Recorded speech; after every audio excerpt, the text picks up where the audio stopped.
रब ने फरमाया अल अखिल्लाउ यौमइज़िन बादुहुम लिबादिन अदू, क़यामत के दिन तुम्हारे दोस्त तुम्हारे दुश्मन बन जाएंगे, तुम्हारे दोस्त तुम्हारे दुश्मन बन जाएंगे। क़यामत का दिन किसे कहते हैं? बारहा हमने सुना होगा, आओ आज मेरी ज़बान से सुनो। क़यामत का दिन किसे कहते हैं? 50,000 साल का एक दिन होगा, ज़मीन तांबे की होगी, और ये आज जो सूरज चमक रहा है ना, ये चौथे आसमान पे है। क़यामत के दिन सूरज चौथे आसमान पे नहीं होगा, पहले पे नहीं होगा, बल्कि इंसान के सर और सूरज के दरमियान एक हाथ का फासला होगा। अब सोचो, आज चौथे आसमान पे है, ये मई का महीना चल रहा है, पंखा चल रहा है, फिर भी पसीना निकल रहा है। दोपहर में हम ज़मीन पर नंगे पाँव चलना गवारा नहीं करते। गर्मियों के मौसम में हम कॉटन के कपड़े पहनते हैं, गर्म कपड़े हमारे लिए अजाब महसूस होते हैं। क़यामत के दिन सूरज एक हाथ के फासले पे होगा, और आज सूरज जो चमक रहा है ये अपनी पीठ की तरफ से चमक रहा है, क़यामत के दिन अपने चेहरे की तरफ से चमकेगा। ज़रा सोचो, उस दिन की गर्मी का अंदाज़ा लगाओ। अल्लाह के नबी फरमाते हैं, इंसान के भेजे ऐसे खौलते होंगे कि जैसे चूल्हे पर रखी हुई हांडी में पानी खौलता है, और वो भेजा खौल कर इंसान की नाक के सुराख से बाहर निकलेगा। इतनी गर्मी का आलम होगा, इंसान का पसीना इतना बह रहा होगा, किसी का पसीना घुटनों तक होगा, किसी का कमर तक, किसी का गर्दन तक, कोई अपने ही पसीने में डुबकियां लगा रहा होगा। इतना खतरनाक दिन होगा, इतना हवलनाक दिन होगा। न बाप बेटे का होगा, न बेटा बाप का होगा, न माँ बेटी की होगी, न बेटी माँ की होगी। सब के सब एक दूसरे को पहचानने से इनकार कर देंगे, कहेंगे मैं तुझे नहीं जानता हूँ, मैं तुझे नहीं पहचानता। एक माँ अपने बेटे के पास जाएगी, कहेगी बेटा मुझे एक नेकी दे दे, बेटा नेकी देने से इनकार कर देगा। फिर वही बेटा अपनी माँ से कहेगा अच्छा माँ तू मुझे एक नेकी दे दे, उसकी माँ भी इनकार कर देगी। वहाँ कोई किसी के काम ना आएगा।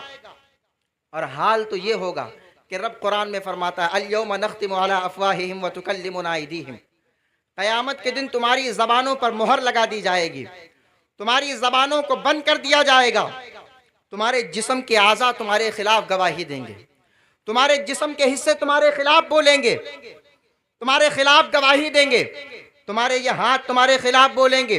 कहेंगे मौला तूने इन हाथों को दिया था ताकि इन हाथों से ये बंदा सदका व खैरात कर सके, इन हाथों से ये बंदा कुरान पाक को पकड़ सके, इन हाथों से ये बंदा अच्छे काम कर सके। मगर किया क्या? इन्हीं हाथों से इसने शराब की बोतलों को थामा है, इन्हीं हाथों से इसने जुआ के पत्तों को थामा है, इन्हीं हाथों से इसने लोगों को सताया है, लोगों पे जुल्म किया है। तुम्हारी ज़बान तुम्हारे खिलाफ बोलेगी, कहेगी मौला तूने इस ज़बान को दिया था ताकि इस ज़बान से ये बंदा कुरान पाक की तिलावत कर सके, इस ज़बान से ये बंदा हुजूर पर दुरूद पाक पढ़ सके, इस ज़बान से ये बंदा अल्लाह का जिक्र कर सके, अल्लाह की हम्दो सना बयान कर सके। मगर इसी ज़बान से इसने लोगों को गालियाँ दी हैं, इसी ज़बान से इसने लोगों की बुराई की है, लोगों की चुगली की है, लोगों की गीबतें की है। तुम्हारे कान तुम्हारे खिलाफ बोलेंगे, कहेंगे मौला तूने इन कानों को दिया था ताकि इन कानों से ये बंदा मस्जिद की अज़ानों को सुन सके, इन कानों से ये बंदा अल्लाह वालों के अक़वाल को सुन सके, इन कानों से ये बंदा कुरान पाक की तिलावत को सुन सके। मगर इन्हीं कानों से इसने गानों को सुना है, इन्हीं कानों से इसने लोगों की गीबतें सुनी है, लोगों की बुराइयां सुनी है, लोगों की चुगलियां सुनी है। याद रखो तुम्हारी आंखें तुम्हारे खिलाफ बोलेंगी, कहेंगी मौला तूने इन आंखों को दिया था ताकि इन आंखों से ये बंदा रौज़े रसूल की ज़ियारत कर सके, इन आंखों से ये बंदा मक्का मुकर्रमा की ज़ियारत कर सके, इन आंखों से ये बंदा अल्लाह वालों के चेहरों की ज़ियारत कर सके। मगर इन्हीं आंखों से इसने दूसरों की बहन बेटियों को देखा है, इन्हीं आंखों से इसने गलत काम देखे हैं, इन्हीं आंखों से इसने फिल्मों को देखा है। याद रखो तुम्हारे पैर तुम्हारे खिलाफ बोलेंगे, कहेंगे मौला तूने इन पैरों को दिया था ताकि इन पैरों से चल करके ये बंदा मस्जिद के दरवाजे तक पहुंच सके, इन पैरों से चल करके अल्लाह वालों की बारगाहों तक पहुंच सके, इन पैरों से चल करके अच्छे मकामात पर पहुंच सके। क़यामत के दिन सब के सब तुम्हारे खिलाफ हो जाएंगे, तुम्हारे पैर तुम्हारे खिलाफ, तुम्हारी ज़बान तुम्हारे खिलाफ, तुम्हारे कान तुम्हारे खिलाफ, तुम्हारी आंखें तुम्हारे खिलाफ, तुम्हारे हाथ तुम्हारे खिलाफ। जब सब के सब तुम्हारे खिलाफ हो जाएंगे, ऐसे में कौन हमारे काम आएगा? रब फरमाता है अलखिल्लाउ यौमइज़िन बादुहुम लिबादिन अदू, क़यामत के दिन तुम्हारे दोस्त तुम्हारे दुश्मन बन जाएंगे। मियाँ कौन दोस्त? हाँ वही दोस्त जिन दोस्तों के चक्कर में तुमने नमाजों को तर्क किया है, जिन दोस्तों के चक्कर में तुमने रोज़ों को तर्क किया है, जिन दोस्तों के चक्कर में तुमने अल्लाह और उसके रसूल के अहकामात को को टाला है, जिन दोस्तों के चक्कर में तुमने वालिदैन की नाफरमानियां की हैं, वालिदैन को सताया है, वही दोस्त कयामत के दिन तुम्हारे दुश्मन बन जाएंगे, तुम्हारे दुश्मन बनेंगे। ऐसे आलम में काम कौन आएगा? ऐसे आलम में कौन हमारी मदद करेगा? तो रब फरमाता है इल्लल मुत्तकीन, मुत्तकी तुम्हारे काम आएंगे। मौला मुत्तकी कौन है? आखिर मुत्तकियों की जमात क्या है? ये मुत्तकी कौन है? तो रब फरमाता है इन औलियाउहु इल्लल मुत्तकून, अल्लाह के वली ही तो उसके मुत्तकी हैं। पता चला क़यामत के दिन अल्लाह के वली हमारी मदद करेंगे। नारे तकबीर, नारे रिसालत, फैज़ाने औलिया इकराम, जश्ने दस्तारे क़िरत, हाफिज़ो कारी आरिफ रज़ा साहिब किबला, नारे तकबीर, नारे रिसालत। क़यामत के दिन अल्लाह के वली हमारे काम आएंगे, अल्लाह के वली हमारी मदद करेंगे। ये शहंशाह बगदाद कॉन्फ्रेंस है, इस कॉन्फ्रेंस को सरकार गौसे पाक की जानिब मंसूब किया गया है। याद रखो, हर वली का मर्तबा अपनी जगह है, हर वली की शान अपनी जगह है, हर वली का मकाम अपनी जगह है, लेकिन कुछ वली मर्तबे में आला है, कुछ वली मर्तबे में अफजल है। किसी को अल्लाह ने आला मर्तबे पर फाइज किया है, किसी को अल्लाह ने आला मकाम पर फाइज किया है। और क़यामत के दिन जितने ही आला मर्तबे के वली से ताल्लुकात होगा, उतने ही जल्दी हमारी बात सुनी जाएगी। अब जरा सुन्नियों का मिजाज देखो, मोहब्बत तो हर वली से करते हैं, अकीदत हर वली से रखते हैं, प्यार हर वली से करते हैं, मगर दिल अगर किसी को दिया है तो बगदाद के दूल्हा गौसे पाक को दिया है, जिसकी शान ये है वाह क्या मर्तबा, ऐ गौसे बाला तेरा, ऊंचे ऊंचों के सरों से कदम माला तेरा। वाह वाह, सुभान अल्लाह, सुभान अल्लाह, जिंदाबाद जिंदाबाद। वाह भाई, बहुत। क़यामत के दिन अल्लाह के वली हमारे काम आएंगे। तो क़यामत के दिन पे ईमान रखते हो, सरकार गौसे पाक से सच्ची मोहब्बत रखो, क़यामत के दिन वो भी हमारे काम आएंगे। शर्त ये है, और सबसे पहले जो शफाअत करेगा वो हुजूर की ज़ात है, इसलिए कि सब नबी कहेंगे इज़हबू इला गैरी, इज़हबू इला गैरी। आका फरमाएंगे अना लहा, आओ मैं इसी काम के लिए। कहेंगे और नबी इज़हबू इला गैरी, मेरे हुजूर के लब पर अना लहा होगा। और वो सातें दी हैं खुदा ने दामने महबूब को, जुर्म खुलते जाएंगे आका छिपाते जाएंगे। तो मेरे आका शफात करेंगे। लेकिन याद रखो, आखिरी बात कह के गुजरता हूँ, अल्लाह के नबी फरमाते हैं क़यामत के दिन उस बंदे से मेरा कोई वादा नहीं।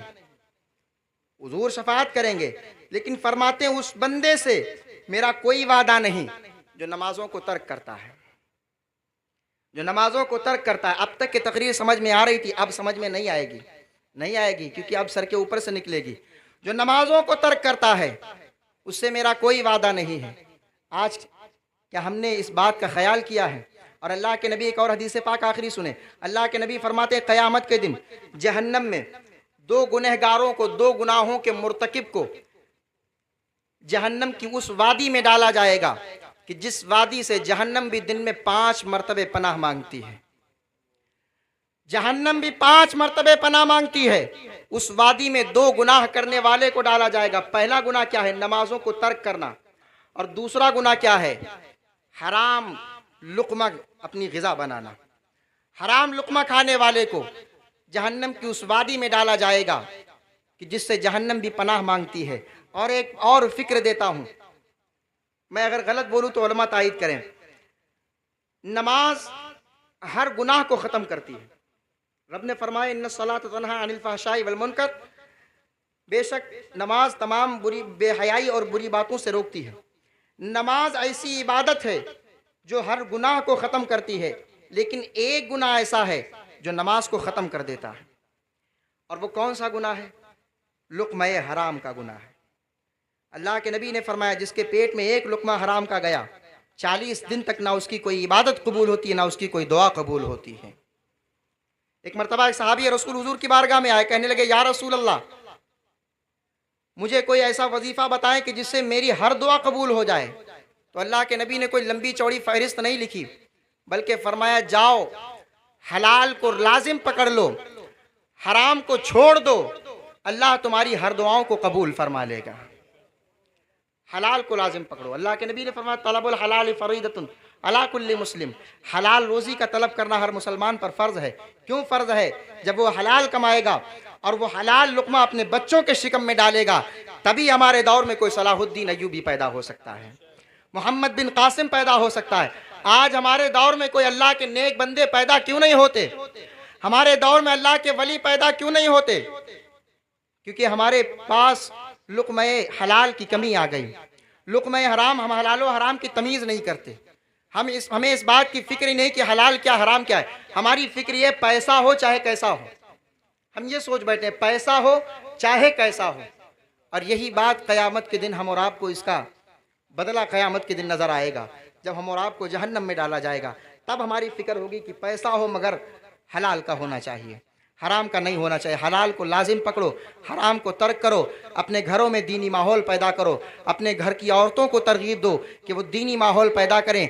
दीन अपने घरों में फैलाओ। अपने घरों में जब दीन होगा तभी हम कौम को दीनदार बना सकेंगे, जब हमारे घरों में दीन होगा।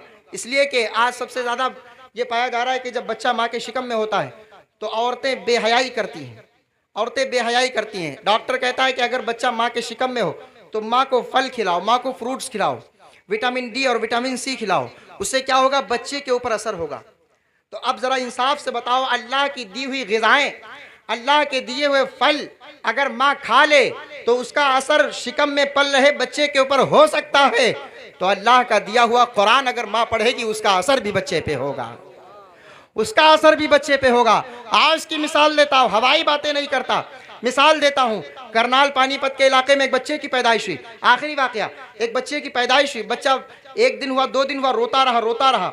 1 हफ्ता गुजर गया, 1 महीना गुजर गया, वो बच्चा खामोश ही नहीं हो रहा, रो रहा है। सारे घर वाले परेशान हो गए, बड़े से बड़े तबीबों को दिखा दिया, हकीमों को दिखा दिया, बच्चा खामोश होने का नाम नहीं ले रहा। उधर से हज़रत बहाउद्दीन ज़करिया मुल्तानी के दामाद हज़रत फ़खरुद्दीन रहमतुल्लाह अलैह का गुज़र हुआ। आप उधर से गुजरे, आपके मुरीदीन साथ में थे। आपने अपने मुरीदों से कहा ये बच्चे के रोने की आवाज़ आ रही। आपके मुरीदों ने कहा हाँ। तो हज़रत फ़खरुद्दीन रहमतुल्लाह अलैह ने कहा ये बच्चा कोई आम बच्चा नहीं बल्कि अल्लाह का एक वली है। सुभान अल्लाह, अल्लाह का एक वली है। तो मुरीदों ने कहा चलो हज़रत फ़खरुद्दीन रहमतुल्लाह अलैह जब उसके दरवाजे पर पहुँचे, दस्तक दी, अंदर से उस बच्चे का बाप निकला। उसने कहा कैसे आना हुआ? तो आपने फरमाया कि तुम्हारे घर में किसी बच्चे की विलादत हुई। तो वो कहने लगे हाँ। कहा आपके घर में जिस बच्चे की पैदाइश हुई बच्चा कोई आम बच्चा नहीं बल्कि अल्लाह का वली है। तो उन्होंने कहा तुम्हारा दिमाग ख़राब हो गया है, आज 1 हफ्ता गुजर गया है, 1 महीना गुजर गया है, बच्चा रो रहा है। हमारे दौर में ऐसा हो तो कहेंगे इसके ऊपर किसी ने करा दिया है, इसके ऊपर कोई चक्कर है, शैतानी कोई हवा इसके ऊपर है, और तुम अल्लाह का वली कह रहे हो। ये कैसा वली है जो रो रहा है? अरे वली तो रोतों को हंसाता है, ये तो खुद रो रहा है। तो हज़रत फ़खरुद्दीन रहमतुल्लाह अलैह ने कहा उस बच्चे को मेरे पास लाओ। जब बच्चे को अपनी गोद में लिया, गोद में लेने के बाद उसके एक कान में कुछ कहा और दूसरे कान में कुछ कहा, दोनों कानों में कुछ कहना था। वो बच्चा खामोश हो जाता है, बच्चा खामोश हो गया। अब उस बच्चे के बाप ने हैरत से देखा कि आखिर आज हफ्ता नहीं 1 महीना गुजर गया है, हम दवाई पे दवाई करा रहे, इलाज पे इलाज करा रहे, बच्चा खामोश होने का नाम नहीं लेता है। आखिर तुमने इसके कान में क्या कह दिया है? कौन सी बात तुमने इसके कान में कही है कि ये बच्चा खामोश हो गया? तो हज़रत फ़खरुद्दीन ने कहा ये बताओ क्या इस बच्चे की माँ कुरान की हाफिज़ा है? कहने लगे हाँ, इस बच्चे की माँ कुरान की हाफिज़ा है। हज़रत फ़खरुद्दीन रहमतुल्लाह अलैह ने कहा इस बच्चे की माँ कुरान की हाफिज़ा है। वो ज़िंदगी में जब ये बच्चा अपनी माँ के शिकम में था, इसकी माँ कुरान पाक की तिलावत करती, खाना पकाते वक्त कुरान की तिलावत करती, बर्तन धोते वक्त कुरान की तिलावत करती, कपड़े धोते वक्त कुरान की तिलावत करती, सारे काम करते वक्त कुरान की तिलावत किया करती थी। बच्चा कुरान सुनते सुनते कुरान पाक सुनने का आदी हो गया था, उसे कुरान सुनने की आदत पड़ गई थी। अब जब बच्चा माँ के शिकम से बाहर आया, बच्चे को कुरान सुनने को मिला नहीं, माँ ने कुरान पढ़ा नहीं, बच्चे ने कुरान सुना नहीं, बच्चा कुरान ना सुनने की वजह से रो रहा था। मैंने इसके एक कान में कुरान की एक आयत पढ़ी और दूसरे कान में कुरान की दूसरी आयत पढ़ी। वो बच्चा खामोश हो जाता है। वो बच्चा कोई आम बच्चा नहीं बल्कि अल्लाह का वली हजरत अबू अली शाह कलंदर पानीपती रहमतुल्लाह अलैह थे। अबू अली शाह कलंदर पानीपती रहमतुल्लाह अलैह। यहाँ से सबक मिलता है, माँ अगर नेक होती है बच्चा भी नेक होता है। माँ अगर आबिदा होती है बेटा आबिदों का इमाम होता है। माँ अगर जाहिदा होती है बेटा जाहिदों का इमाम होता है।